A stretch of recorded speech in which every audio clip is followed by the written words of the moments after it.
Ngërçi institucional po hyn në një fazë të re, me kuvendin ende të pakonstituar dhe me mosfunksionalizimin e institucioneve të reja, të cilat lidhen drejt për drejt me një marrëveshje politike.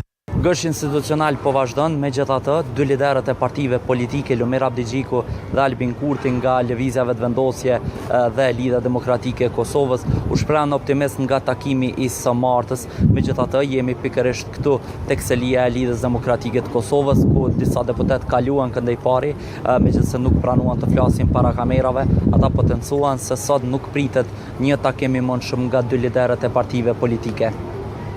Në këtë situatë, afati përcaktuar nga gjykata kushtetuese ka skaduar.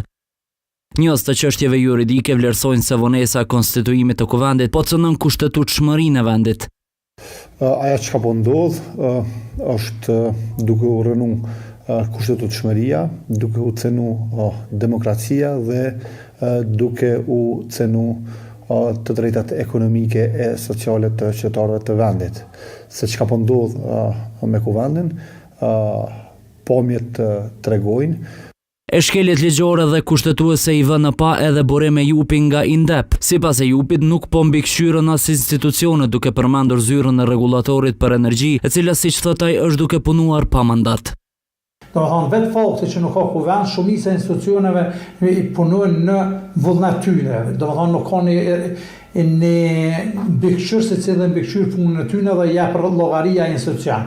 Ajo që mund me thonë ma shumë, se pasi që ne merrem me fushën e energjisë, është që bordi të ZRS-i ka kalu mandatit, domethënë 3 antarë kryesuese dhe 2 antarë, dhe me 2 antarë nuk ka mandat vendimarrës.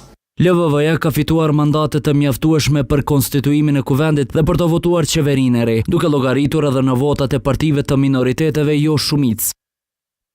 Megjithatë, për zgjedhjen e presidentit nevojitet prania 80 deputetëve në kuvendin me 120 vende, që votimi për presidentin e Kosovës të jetë i vlefshëm. Kurti ka insistuar që kreu i ri i vendit të jetë një figurë jo partijake dhe konsensuale. Zgjedhjet e qershorit u shkaktuan pikërisht për çështjen e presidentit, pasi palët nuk arritën konsensus. E teksa pritet një